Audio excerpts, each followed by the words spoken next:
Joss, how's your day going so far? Oh, really well. Really well. We've had lots of lovely chats, lots of coffee, which is very good. It means I talk very quickly. There you go. Speaking of Nashville, where you're at, some of your new music was recorded in Nashville. Some of it was recorded in the Bahamas, or did you write it in Nashville and then record it in the Bahamas? Yes, we started writing it in the Bahamas, where Dave has decided to move brilliantly. Yes. And then he also lives out here in Nashville and convinced me to join him. So I'm now living out here. So we recorded it here. And then the vocals were all sorts of distorted, which we didn't realize. So I had to redo the whole record. So I did that when I was at home in Devon. So actually, it's the Bahamas, America, and England on this record. It was only supposed to be 2 places, but it ended up being 3. And then it was mixed in New Jersey with Steve Greenwell. So it's been around. It's definitely been around. One thing I've never been able to figure out, Dave is one of the most successful producers ever, hell of a songwriter, hell of a performer, but some producers, you know what it is that they do. You go, okay, well, that's the person who gets in the room, refines the songs, they get the tones and all that. I wasn't sure what his approach is. Is it different album to album, or what does he do for you? Do you know what? I think it is different album to album. And I think for me it is with him, because I can say, because I've made 3 albums with him now. 2 just mine. So we had LP1 and this one. And then we did the Super Heavy record. And then before that, we did a few songs on the Alfie soundtrack. And they have all been different experiences. I have a theory with Dave. I think that he just wants everyone to be happy and have fun. So he'll take the person that he is working with and he'll find their heart and he'll go, oh, okay, so you're feeling like this right now. Tell me more about that. And it's almost like, well, it's like hanging out with your best mate. But if you didn't know him for very long, it might be like hanging out with a therapist, because he's very like, hey, tell me more about the worst thing that ever happened to you, and for some reason you just tell him, because he's so kind, and it's always coming from a really good place, and he just wants you to get to where you want to go. He's not trying to impose his ideas onto you. He's got thousands of ideas. Why stick with one? I think he's as inspired by my ideas as I am about his, and that's a lovely collaboration. It's not stressful. You don't feel like you have to do something that you don't like because he's into it. It's not like that. And that's why I think you hear so many different styles coming out of that man. Wow, that sounds like Rick Rubin's approach, only Dave is actually a hell of a guitar player. So he actually gets his hands dirty with the engineering and the playing. Yes, he does. Oh my God, he really can play. Woof. So, I mean, he's so humble though. This is the thing. So Tom Bukovac played guitar on this record, and I'm like, Dave. I mean, Tom is amazing, of course, but Dave's so inspired by other people. I think he forgets just how amazing he is at playing. It's not just the writing and the producing and the mixing and all of that, and also artwork. Remember that he's also a photographer of like the highest degree. He's so brilliant. He really is. He's very brilliant at everything that he does, and I think it's because he does it with love and enjoyment. It's not stressful. I think the idea that art has to be difficult and dark and kind of, I don't like pulling teeth. I don't know. I definitely don't agree with that idea, and I don't think Dave does. I think it's all about having a laugh, having fun. He wrote a book called The Business Playground. And that is how he works. It is like a playground. That's why musically, it's a wonderful environment to be in. So, it sounds like it's all very like happy-go-lucky and whatever, but then you listen to these songs and they're like, whoa, that is deep. It can be very heavy and very dramatic, but it's fun to do that, It's real. Yeah, a lot of artists that I've worked with or spoken with, when they're making an album, they don't know that they're making an album. They go, well, I'm going to have one writing session. We'll see how the song comes out. And it goes really well. And they go, I'm going to do a whole album with this person. Did you know outright that this was an album and not an EP or just a single? I knew this was an album with Dave because I worked with him before, I think, because I know how he works. But he definitely doesn't faff around. He moves very, very quickly, and he likes to get the idea out. And I feel exactly the same. I am just as impatient as he is, which is wonderful. So I sat down with him. We were writing for another project, and I said, God, I really would love to make one of those really like beautifully crafted records, like Burt Bacharach style, from back in the day. That's like everything is deliberate. All the melodies are, we have written them. Nothing is a jam. Nothing is like off the cuff. I want it to be really deliberate. I've never done that before. Everything I've done has just been like free. Hey, I'll sing the song, kinda. I'll make up a new melody here, new one there. Maybe I'll chuck in a different word here. It's all very, very much like that, almost like a blues approach. But this is not that. And I have taken a lot of joy in that because it seems to be more almost like more professional or more adult. So I was saying that to him, that's what I wanted to do. And he literally goes, oh, well, just why don't we just do it? And I was like, what right now? But right now we're writing for this other thing. He's like, it won't take long. Come on, let's just do it. What should we write about first? And I was like, okay. Oh. And that was it. A few days later, we had 10 ideas for songs. You know, he always leaves the lyrics kind of open. He just gets the chords, the shape, the melody. Okay, we've got the chord, we've got the title. We know what the song's about. Don't worry about the detail, Joss. We're done. I'm like, what? It's only been half an hour. What do you mean we're done? But that's how it works. So then I'll take it home and I'll work on the lyrics and you know, craft it a little bit more. And then when we got in the studio, we created this thing, and I love it. But we did know from the second we sat down, okay, let's make an album. 1, 2, 3, go. And it's fun. What you said at the beginning there about the Bacharach influence, totally hear that on Never Forget My Love, which is the title track. Well, the string swells. That's not something you hear not only don't you not hear that often, but nowadays people to save money are doing keyboard string swells. Yes. So it's totally organic, and that's the title track to the album. Was that the first or the second song that you did for it? Oh, do you know what? That song, when we wrote it, it's funny, this one. So the other ones we were sitting in the studio, we were writing. This one, we were having dinner at Dave's. His neighbor was having a birthday. So his lovely wife, Anushka, was like, hey, come round, we'll have a dinner. It's like 10 people. We're all chatting, drinking wine, talking over each other. It's all really loud.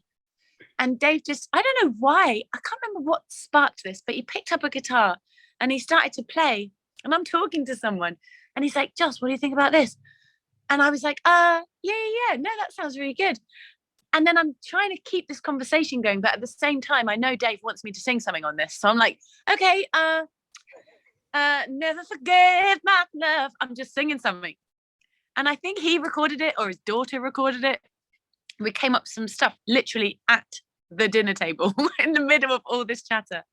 And then the next day he goes, hey, that's actually that's a wicked song right there. We have to finish that.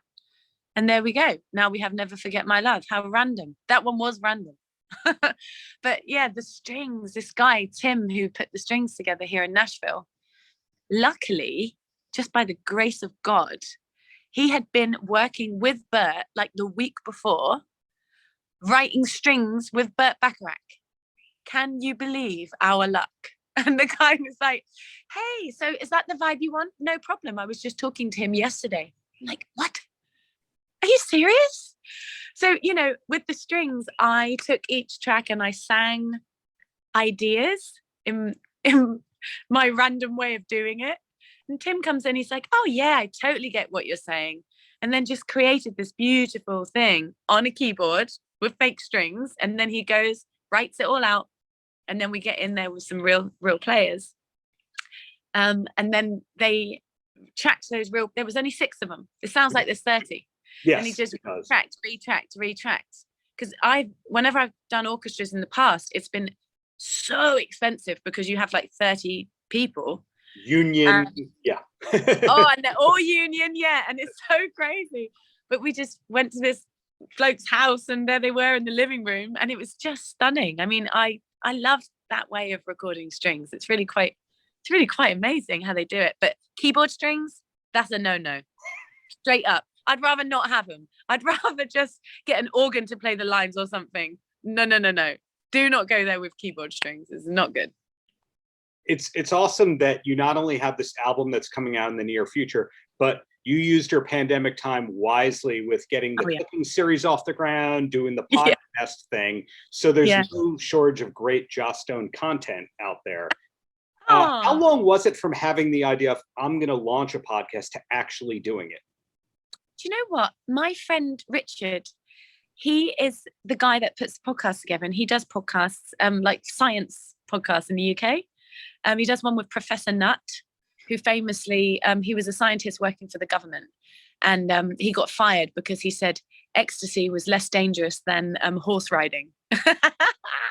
So he's really famous in the UK for that, and he's got his own podcast. So Rich, he is my younger brother's best mate, and I went to school with him. And he's been saying to me for ages, Joss, do you want to do a podcast? Like, I'd love to, but I don't really have time, and I've got a tour, and I don't really know what to do it about. And then, of course, the pandemic hit, and he was like, hi, remember that thing you said about not having time? Right. So, and he actually came up with the idea. He's like, Joss, everything you do is about happiness.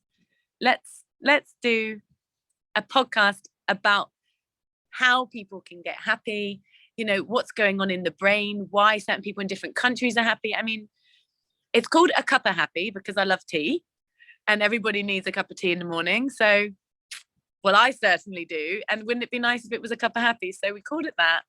And I've spoken to some very intelligent people because of this podcast. My goodness, like psychologists, you know, people that really, really understand the brain. And it's very eye-opening. So I'll be doing another little stint on that one. Just before I go on tour, I'm going to try and record some more episodes. There's this lady, I'm excited to talk to her. Her name's Sayaban, and she is from the United Kingdom. Mm-hmm. She has made this whole pack that you buy online. It's a digital pack where she'll give you coaching on how to have a positive birth experience. A water So, birth? of course, I've just been pregnant. Well, apparently it's not supposed to hurt. So I can't wait to talk to her, because I had a C-section, so I have no idea whether it hurts or not. Maybe next time I get a chance. But I tell you what, the lady is amazing. And all these women that follow her, they're like, yeah, I had the most beautiful birth. It barely hurt. I'm like, oh God, I need to talk to you, lady. So she's going to be on my next one. But when you hear about people's birth experiences, some people have a curated playlist because they're music specific people. Yet people who work in music often do not listen to any music. They're like, that is my craft. I do not enjoy that. Music during the birth, or no? I would say no, unless it was something like created by like Nitin Sawhney and was really soft and had like Indian vibes going on in the background. Maybe I would like to listen to something calming like that. But to be honest, I think you might be right, because when I'm at home, I don't really blast the music. I listen to the birds. You know, my ears need a rest.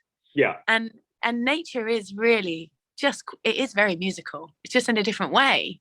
So that's really what I go for when I need calm. So, but now I've got Violet. I've gone back to blasting the music in the morning because we have so much fun with it. So when I feed her, she started eating food, which is awesome, really fun. Mm-hmm. We play a lot of Whitney Houston, because then I can dance around the room, like, you know, singing to her, and she just cracks up laughing. So she's into Whitney Houston, and she's into the Isley Brothers, Fight the Power. She loves the bass line. Wow. Okay. Instilling great taste at a young age.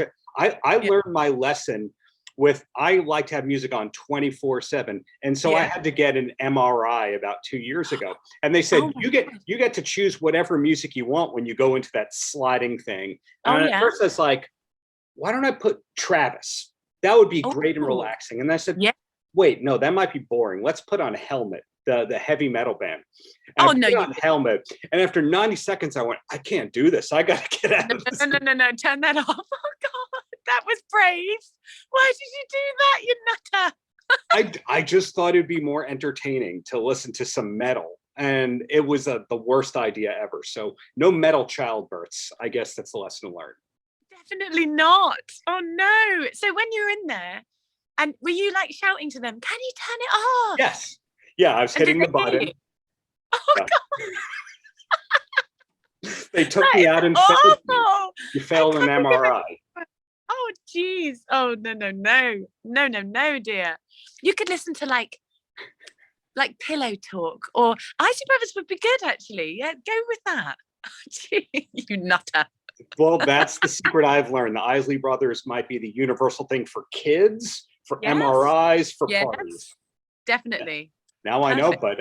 but the cooking show, the Facebook Live cooking show, Cooking with Joss, is that something that you're hoping to do long term as well? Yes, I really like doing it. I stopped doing it for a while because I had Violet and I was just so tired. And every Sunday would come round and I was like, oh my God, I don't think I can do it. And Cody goes, don't worry, it's okay. It's just a silly thing on Facebook. I said, okay, yeah, no, you're right.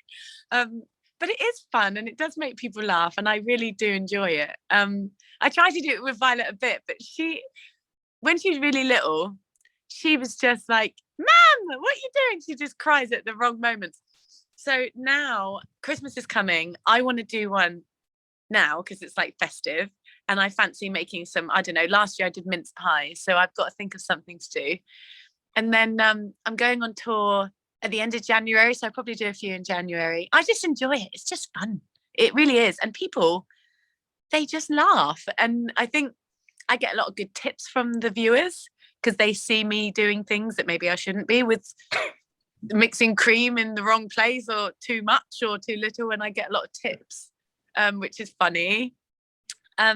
It's just a laugh. I think anything like a cup of happy, anything that makes you smile, you should do. So Cooking with Joss on Facebook is something that I should do. Well, you mentioned touring a second ago, and I'm not going to run down the whole timeline, but I had the opportunity to look at your schedule for 2022 and 2023, and wow, is it amazing how booked out you are and how this is all planned and how you're still happy and not losing it. You know what? Cody says that to me all the time. He's like, why are you not like in a bad mood?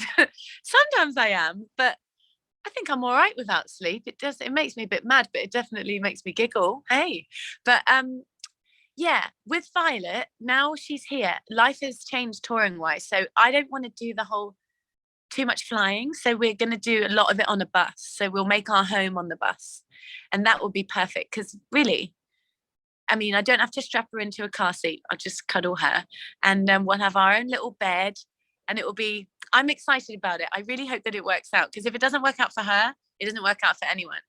That's kind of the rule. And she's been on the road with me a little bit now. We're just in a few gigs in Switzerland and she's like sunshine. Every new person she sees, she's smiling and happy. She loves the music. So as long as that's good, then my touring will continue. That's really it. Until she goes to school, you know, I just need to make more music and I don't want to run around the world as much as I did though, you know. So you'll notice my touring stints, they are like, oh, you can drive that. Oh, okay, that's nice. That's kind of calm, you know. So you can still do. It's very interesting that not only are you so busy with all these upcoming tour plans, but in these countries you're an arena artist, in this country you're a festival artist, in this country you're a theater thing. When you have that kind of a makeup for your career, is it at this point that you have like 3 different shows you can do? You're like, here's the hit show, here's the outdoor show, and then here's the deep cut show. Is it like that? I always I judge it on the audience. So you can play a festival and notice that they're all sat down and they're all really calm and they're all listening really intently. And you're like, oh, I thought you wanted to dance. Well, that's clearly not what's going on. And then I'll tell my stories and I'll sing some ballads and they'll be like in tears or whatever, you know. So it depends on where you are and how the people are feeling. So I have a bit of a new band set up. Not all of them are new, but a lot of them will be this time. Mm-hmm. So they're not going to know all of my stuff from way, way, way back when. And if that's the case, I can just go, hey, let's sing Bad Habit, and they'll all know it. even though it wasn't a single, it's just an obscure track, so this time I need to be a little bit more thoughtful. And I've also got this new album, so I like to play the new album in a venue, but if you go to a festival and play the new album, they'll be like, why are you doing that? No one. The bottles will be flying. Yes. They don't care. They just like, can you just sing the songs that I know, please?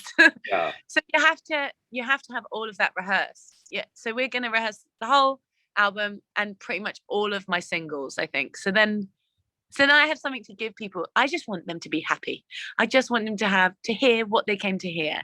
And if I see them getting a bit chatty on the new songs, whatever, we'll move on. We'll sing, I don't know, we'll sing Son of a Preacher Man or something. It's not even my song, but as long as people are happy, that's the job of a performer, I look at you as a total band leading person out front. Sometimes when you look at a big star kind of artist, you can see like the keyboardist is leading that band. They're the MD or the guitarist is leading that band. And I look at you and I see everyone is watching you to see what the cues are. If we watched you closely, James Brown style, would we notice the hand signals?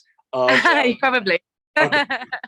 There's a few, my bass player for years, he was my MD. And so mostly for musical cues, they'll look to him. But my drummer also was helping with that. And then so everyone's looking to me, but they're also looking for confirmation on like notes and things.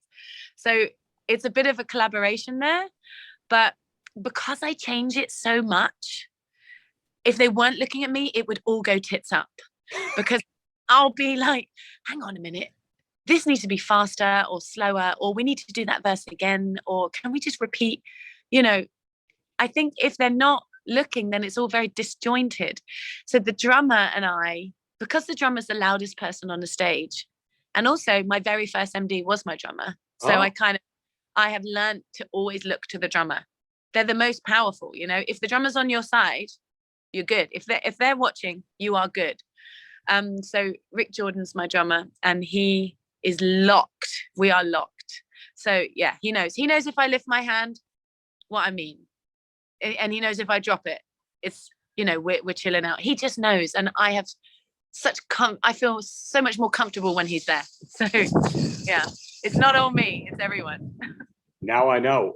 Something I'm super curious about with you is there was a weird random article in like 2006 or 2007 where they were talking about Eddie Van Halen appearing at a CNN filmed related thing at Center Staging. And the article is like, and Joss Stone, barefoot, runs out of the room and tries to get in to see the rehearsal. Oh, really?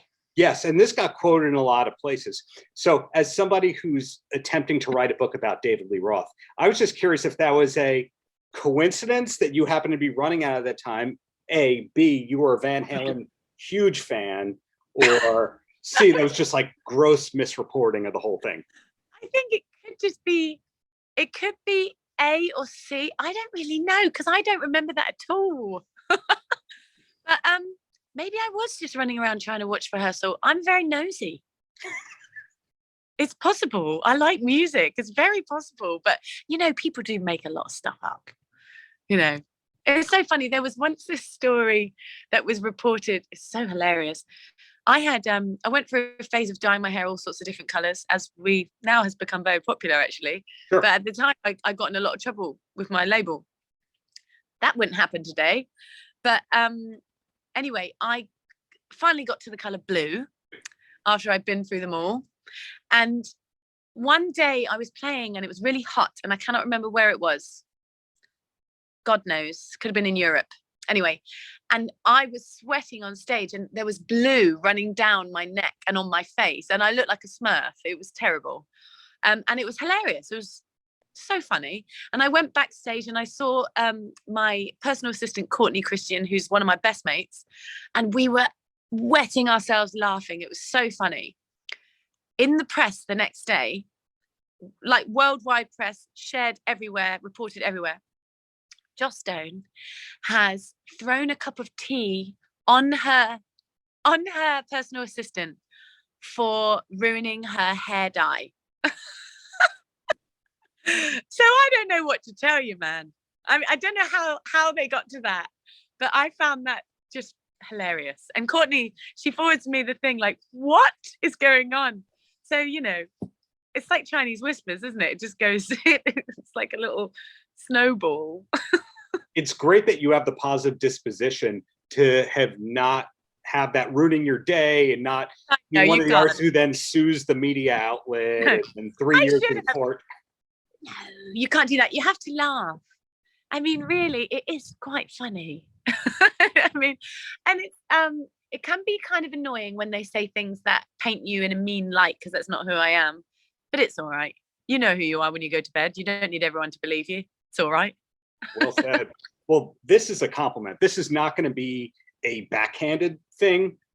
You're waiting for it. I'm going to say you've made the right career choices kind of over and over and over again. That when you first came out stateside for S-Curve Records and we heard the White Stripes cover, went, oh, this is pretty cool. And then you progressed as more of a solo artist. Then we saw Super Heavy. Then this is a Bacharach kind of sounding thing. Yeah. So it's musical evolution in a really, really great way. So something I was wondering was how much of this is planned far in advance versus just being in the room and going, I feel like doing this and sticking with it. Oh, wow. Do you know what? I've never, ever thought about it like the way you just put it. That's cool. Like when you lay it out, like, that's cool. Yeah. It's like, oh, wow. I suppose I have grown musically in a way. Do you know what? When you put together a show, you're putting together somebody's evening, you know, someone's feeling, and you kind of get to know someone at the beginning and you introduce yourself, and then you start with certain songs that would help people to feel more comfortable, and then you pass them something that might be a little bit more thoughtful and maybe twist their brains a little bit, or maybe not. There's a shape to that graph. It kind of goes up, but I suppose that's life, isn't it, in a way. I started not really knowing what I was doing. On the first 2 records, I really was figuring out how to sing and then how to write. And then on the 3rd one, it was like graduation time, right? Let's get drunk, really go for it and show everyone I know kind of what I'm doing. You're an adult now, so do adult things and tell everyone you're an adult and have a new name. Although you didn't do that. You didn't do the Debbie Gibson, Deborah. I didn't. But I do think that I did go through the phase of like, hey, I want to be me. Yeah. And it is what it is, you know, and it's very defiant, you know, because you have to in order to become the woman that you want to become. So it is like watching a movie, isn't it? You know, you're watching a child grow into a teenager, then into a young adult where they think that they know, but actually. And now I feel like I've met a lot of people, worked with a lot of different artists, especially the Super Heavy record was a really special time for me because I learned so much. Yeah. And I spent a lot of time being quiet and just listening, which is rare for me because I like to talk. But I did watch and I tried to learn, and working with Betty Wright was very much that. I am the student. And now I don't feel like I need to prove anything or tell anyone to listen to me or allow me to be who I am. You know, I don't have a record label that is going to do that because we got rid of those when they were being difficult. I said, no, I'm not doing it. And luckily I was brave enough to walk away from that, which is hard. But all of this has added to the person that I am. And now I just feel like mellow. I feel like, okay, I'm going to tell my story, try my best to be good, and be as honest in my music as possible, because to me, that's what soul music really is about being honest about how you're feeling and being kind of brave to show yourself in a vulnerable place. But yeah, I just feel like this record, it's the title I love. Dave was like, this should be the title. The single is Never Forget My Love and the title of the album is Never Forget My Love. And he said, Joss, that's the title because that's you. That's all you do, is you just want to give people love. And that kind of, I saw it through his eyes for a minute. And that's how I feel now as a 34-year-old woman, although I feel 78. I do feel like that's all I have to give, and I don't feel any stress or any anger or any defiance and it's quite a nice place to be. So hopefully that comes across on the record. I don't know if it will. Maybe in 10 years from now we'll go, God, what was I on about? I was all twisted up, but I don't feel twisted up. I feel good in the person I am. So it's nice. For your metal album, you're talking about. Yeah. In 10 Yes, years. for the metal album. You know what? I like to jump around in genres. I don't know if you've noticed, but metal could be on the cards. You never know. Never say never. I think you could really sing anything that you want to sing, and you could find the right collaborator if you need a collaborator. So in your case, you never say never. Whereas a lot of artists, like, you go like, that won't work. But if I think about your style of singing, that while it's structured, it's very improv heavy, it's very emotional. Yeah. There's a good amount of emotional and improv heavy vocalists in metal. So it's the end of the world. You're right. I met this guy in Brazil. I forget his name. It was like 10 years ago. And he was when they do the roar? Yeah. Oh my goodness. What a vocalist. I mean, that is impressive. He did it in the hotel room. We were all back. Everyone was back after the gig. Sure. Having a drink, having a smoke in the hotel room, which we shouldn't have been doing, but we were. And I just had to ask him, can you do it? Can you do it now? And he sat there. Oh my God, I shit myself. I couldn't believe it. I was like, what a voice. You know, when you hear an opera singer really go for it, and it's like takes you back. It was like that. Doesn't make me want to listen to metal, but I was very impressed.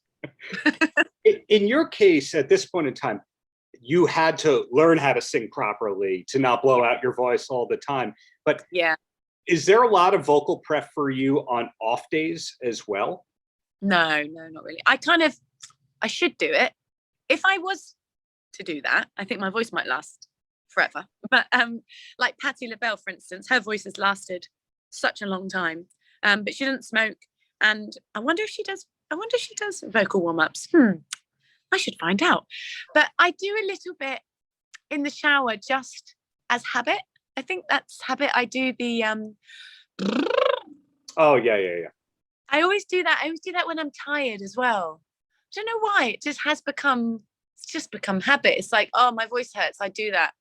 And also it makes Violet laugh. So I'm doing it a bit more now, but really, no, I should do it. The funniest one is nya, nya, nya, nya, nya. That's the most ugly sounding. Oh my God. Yeah. My brother's a choir teacher, a vocal teacher. So I've heard every horrible warm up possible. But do you do cool downs after you get off stage? Because a lot of people warm up, but they don't do the cool downs afterwards.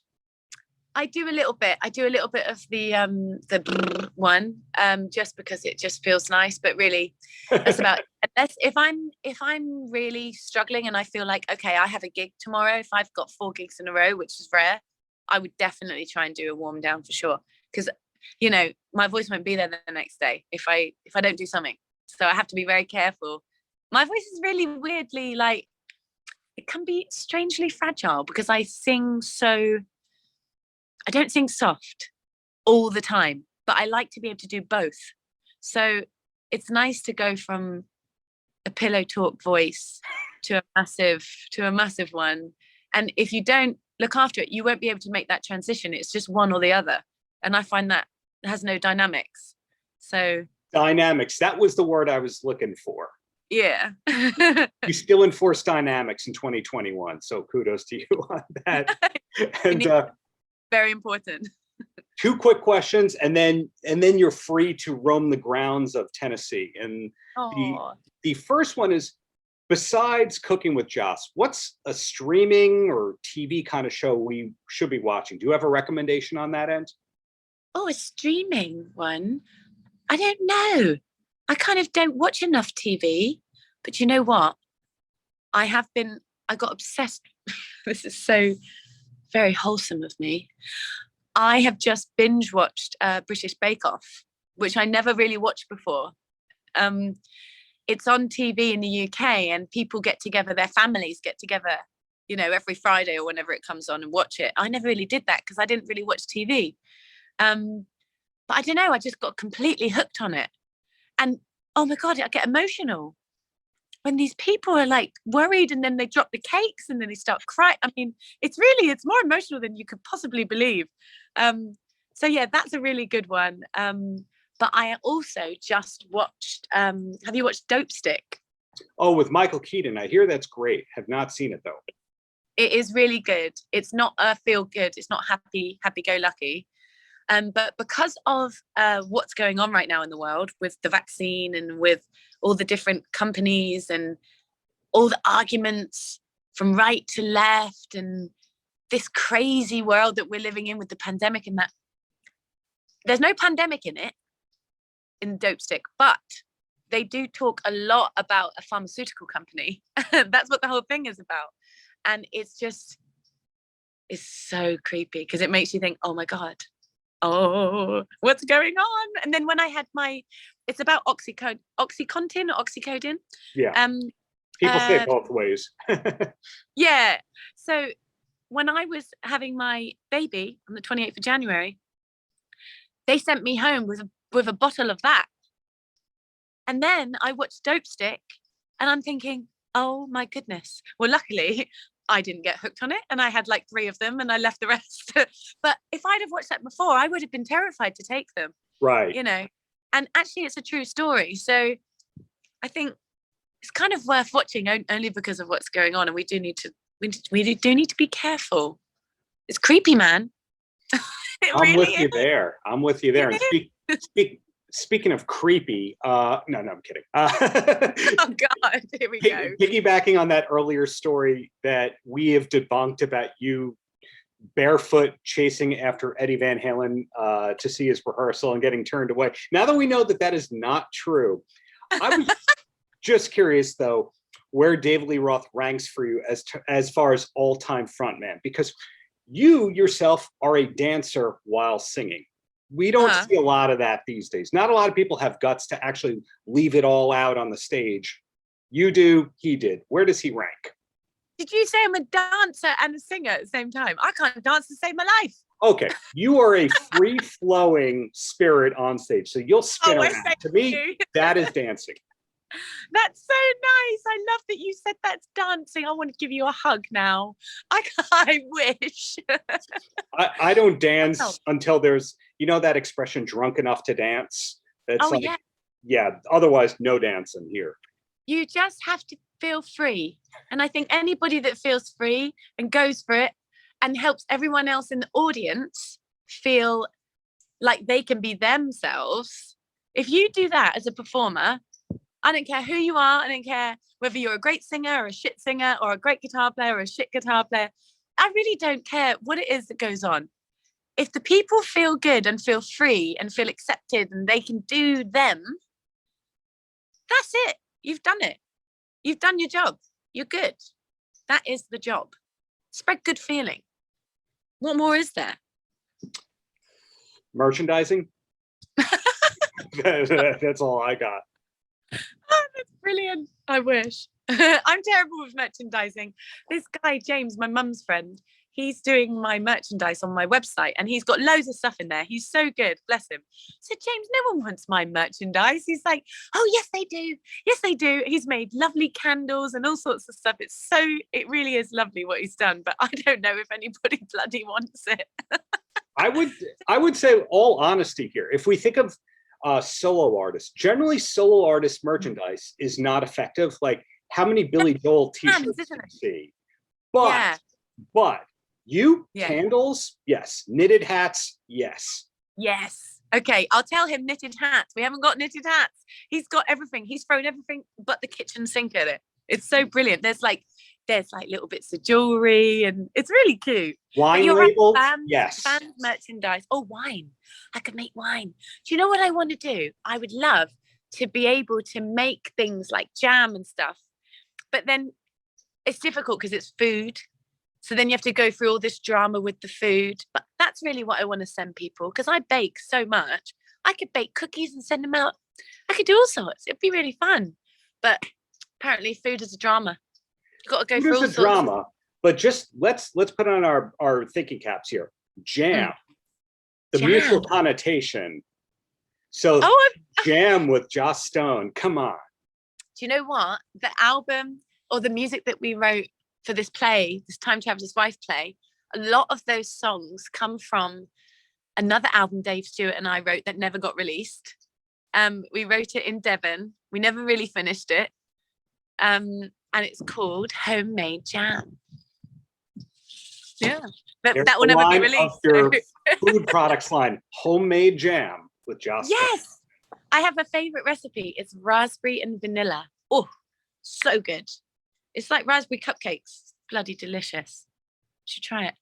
Well, so to recap what I've learned today in closing, the studio album is coming on the very near future. Great influence behind it. You're super happy with how you and Dave collaborated. The podcast, we're going to get more content related to that. The Facebook Live show, we're going to get more of that at some point in the near future because you like to sing, you like to dance. No, you don't. You like to cook. We're going to maybe see some merchandise in the near future. Maybe. I mean, it's there. I don't know what we're going to do with it. Unreleased music is a thing. There eventually, for the right price, the record companies can license some archives. We've learned that. Sure. Motherhood is good for you. It's the best. Baby, if the kid likes touring, there's going to be a lot more touring. Yep. If she likes touring, we're in. And the state of Tennessee has been good to you and possibly a home for the future. It's lovely. It'll be a home for a few years because I want baby girl to go to school in Devon, where I'm from. My sister, get this, I'm one of 4. My sister has had a baby girl, Margot. My brother Dan has had a baby girl, Cleo. I've had a baby girl, Violet. And my other brother's having a baby. We don't know if it'll go, but that's all of us. So in a few years when they go to school, I think I've got to pop back to England. So now I'm going to make the most of living in America and living in a state like Tennessee. It's quite different to what I'm used to. I spent time in Florida when I was a kid with Betty Wright. I spent time in New York, in lots of different chunks of time. Yeah. And then I lived in Brooklyn for like a year. And I was in LA for a bit. So I've had the experience of those places, but they are totally different to Tennessee. I love this place. It's so sweet. Look at my lovely garden. Wow. Yeah, it's like a forest. It's like I live in a forest. And the neighbors are so lovely. They come around with cakes. They're like, well, hi, y'all. How y'all doing?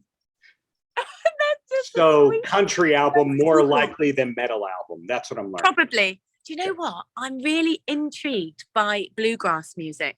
That would be fun. Well, give it a go. Joss, thank you so much for your time. Thank you so much for the many years of great music and hope to see you live in New York in the very near future. Yeah, definitely. Thank you so much. Paltrocast.